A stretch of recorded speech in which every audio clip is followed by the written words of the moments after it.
Hi friends, வீட்டில் ரொம்ப போரிங்காக இருக்குது. அதனால் நான் இன்றைக்கி என்ன செய்ய போகிறேன்னா, நம்ம எல்லா விஷயமே கற்றுக்கணும். அதனால் நான் இன்றைக்கி சமையல் பண்ண போகிறேன். படிப்பு எல்லாமே நம்ம கற்றுக்கணும்.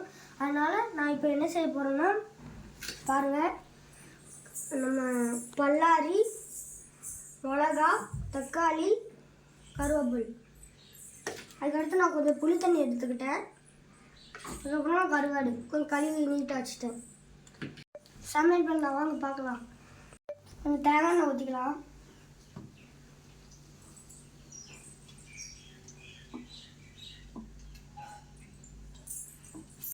தேங்காய் எண்ணெய் ஊற்றிக்கிட்டு இப்போ கடுகு போட போகிறேன்.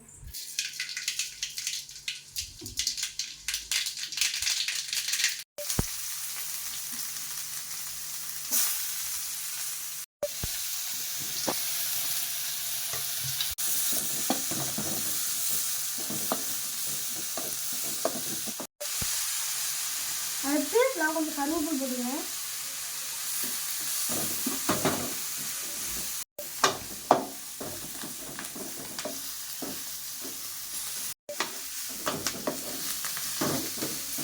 நல்லா வதங்கிட்டு அடுத்த மிளகாவும் தக்காளியும் போட போகிறேன்.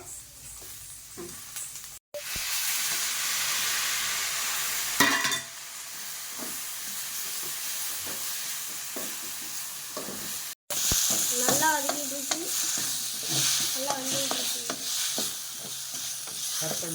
தக்காளி எல்லாமே நல்லா வேகட்டும். நல்லா மையா வேகணும். அதுக்கடுத்து நம்ம கருவாடு போடணும்.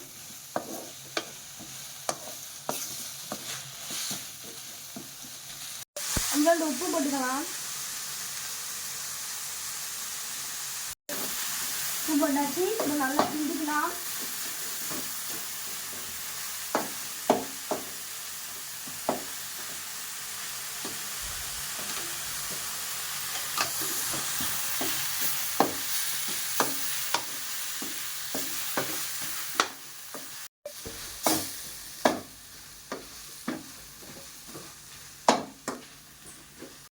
உள்ளி தக்காளி எல்லாமே நல்லா வதங்கட்டும்.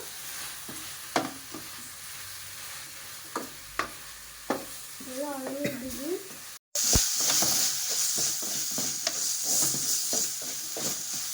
கருவாடு போட்டுக்கலாம். லைட்டாக எண்ணெய் ஊற்றிக்கிட்டு நம்ம கருவாடு போடுவோம்.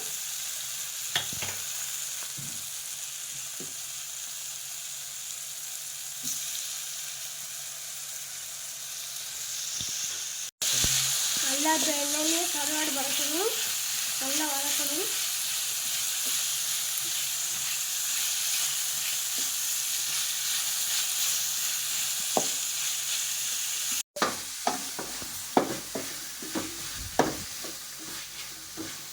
ஆகிட்டு இருக்கு பாருங்க, நல்லா வதங்கிட்டு இருக்கு. கொஞ்சோண்டு வத்தப்பட்டி தட்டிக்கலாம்.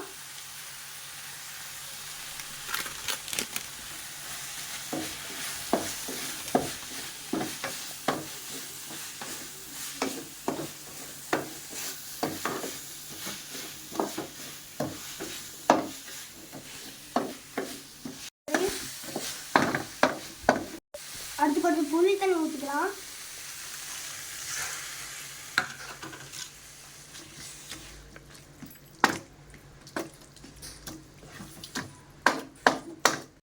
இது நல்லா வேகணும்.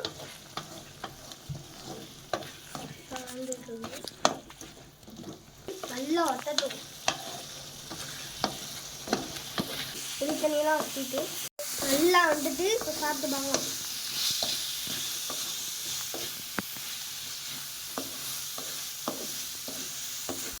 அடுத்த பாத்திரத்தில் நம்ம மாற்றிக்கலாம்.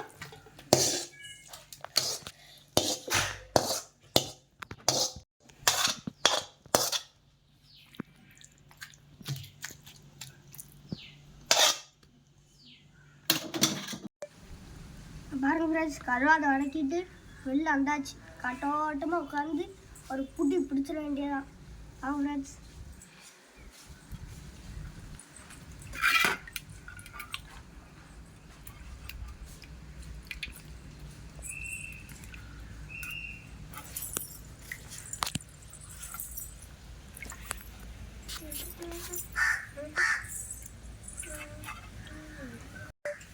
கொஞ்சம் பழைய சோறு எடுத்துக்கிட்டேன்.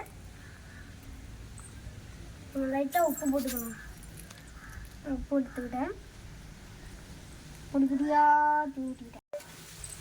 இப்போ நான் கொஞ்சம் தண்ணியை ஊற்றிக்கிட்டேன். இப்போ நல்லா தயிர் ஊற்றி மிக்ஸ் பண்ணிக்கலாம்.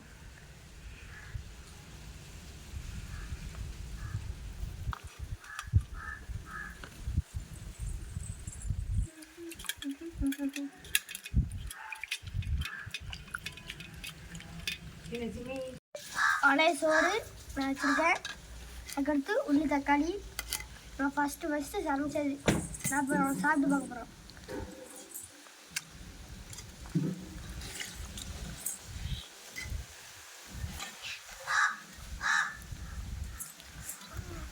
அம்மா டேஸ்ட் ஃப்ரெண்ட்ஸ்.